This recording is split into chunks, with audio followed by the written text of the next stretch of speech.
በደንብ ታመምኩ ማለት ነው። ታመምኩ። ከዛ ጸበል መጀመሪያ ሄድኩኝ። አሁን ማወራው ነገር ግልጽ ነው የምናገረው። የትኛውም ሃይማኖት ተቋም አባል ልትኖሩ ትችላላችሁ እዚህ ቦታ ላይ። ሚዲያ ነው ይሄ ነገር። እኔም በእምነቴ በጣም ጠንካራ ሴት ነኝ ብዬ ማስብ፣ ልጆቼንም በሃይማኖት ጸንተው እንዲያድጉ አድርጌ ያሳደግኩ ሴት ነኝ። እዚህ ጋር አያርጌ የምትምዞረው መስቀል ዝም ብሎ ሳምፕል አይደለም። አምኜ ስለተቀበልኩ ሃይማኖት አለኝ ብዬ የምል ሴት ስለሆንኩ ነው እንጂ ለሳምፕል አልኖርኩም።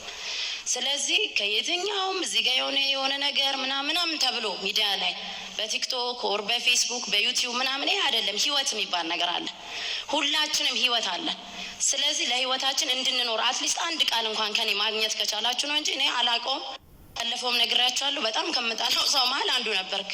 ከነበረኝ የሃይማኖት ቅናትና እንዴት ልበለ ሁሉንም እንድትሰበስብ ከመፈለግ አንጻር ይሄ እዚህ ጋር የሚቀየረው ሰው የሚያለቅሰው ሰው የሆነ ውስጡ የሚነካው ሰው ሁሉም ቢነካ እንደ ኢትዮጵያ ነው አንተን ማስብ ከድሮም ማለት ነው እንደ መንግስት ማ ከዛ በፊት ግን ትጠይ ነበር። አዎ በቃ ለምን ነበር የምትጠይ? የሆነ የሃይማኖት የሆነ ስፕሪት ነገር ነው ይሄ ነገር ምንድን ነው እላለሁ። በቃ ልጆቹ ሲያለቅሱ ሳይ ምናምን እንዴት ነው ፊሊንጉ እንዴት እንደሚለቀስ አሁን ገብቶኛል። የዛ ሰዓት አይገባኝም።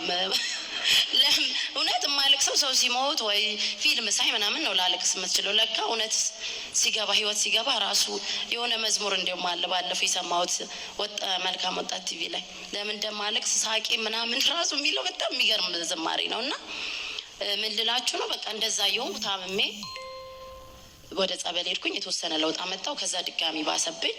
ሲብስ ህክምና ጀመርኩኝ። ህክምና ላይ የፕሮክሲማል ሚዮፓቲ የሚባል የአጥንት መበስበስ በሽታ ይዞሻል ተብሎ በአንዴ 12 ኪኒን ነበር የምወጣው።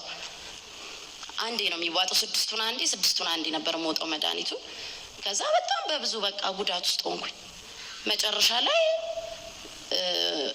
ራሴን መጥላት ጀመርኩ። ባለፈው በተወሰነ ብያለሁ። ራሴን መጥላት፣ ራስሽን አጥፊ፣ ሙች የሚል ነገር በጣም ብዙ መልእክት መምጣት ጀመረ። ሲመጣ ላጠፋ ራሴን በቃ የሆነ ሰዓት ተዘጋጀሁ። ብዙ ጊዜ ራሴን ላጠፋ ተዘጋጀሁ። መድኃኒት ሎት ተዘጋጀሁኝ። ከዛን በቃ ታይ የሚለኝ ደግሞ አለ በዛው ልክና መለየት አልችልም ነበር መልእክቱን። የመንፈስ ቅዱስ ድምፅና የአጋንንትን ድምፅ አልለየሁትም ነበር።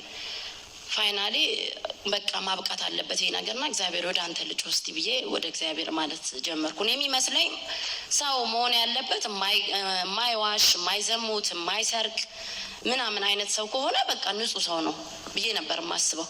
ግን እንደዛ አይደለም። ጠላት እንቅልፍ የለውም። በዙሪያችሁ የእናንተ ጥንካሬ የሚያመው ብዙ ሰው አለ።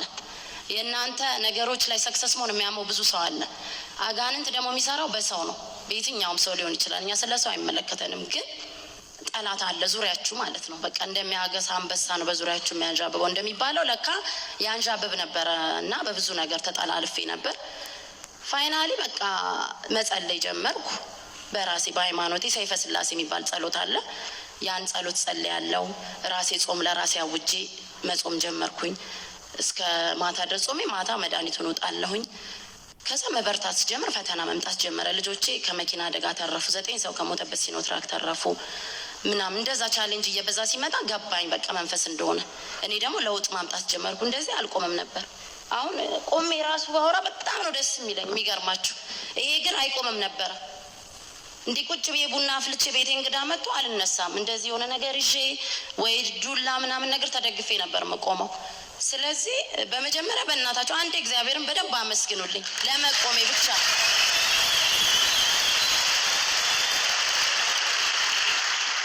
አመሰግናለሁ። ከዛ በቃ ጸበል አምጣልኝ ምናምን ማለት ጀመርኩ። ባሌ ለውጣልኝ አሁን እንደዚህ እያልኩ ስል እሱም በቃ ብዙም እንትን አላለም። መጨረሻ ላይ ቤቴ ውስጥ ጮኸ መንፈስ። እኔ ስለ መንፈስ ምንም ግንዛቤ የለኝም። ከዛ በፊት ነበረ ገዳም ሄድሽው? አይደለም። ከዛ በኋላ መቼ የሩቅ ታሪክ እንዳይመስላችሁ። አሁን የካቲት 14 ነው ነገር አፕን ያደረገው 10 እና 14 2014 መንፈስ ጮኸ። ሲጮህ በጣም በብዙ አስጮኸ ልጆቼ ፊት። ልጆቼን ደግሞ በቃ በጥንካሬ ነው ያሳደግኳቸው። ማለት ብዙ ነገሬን ይወዱታል እና እነሱ ፊት አበደች ማሚ ብለው እንዲያስቡ አልፈለኩም።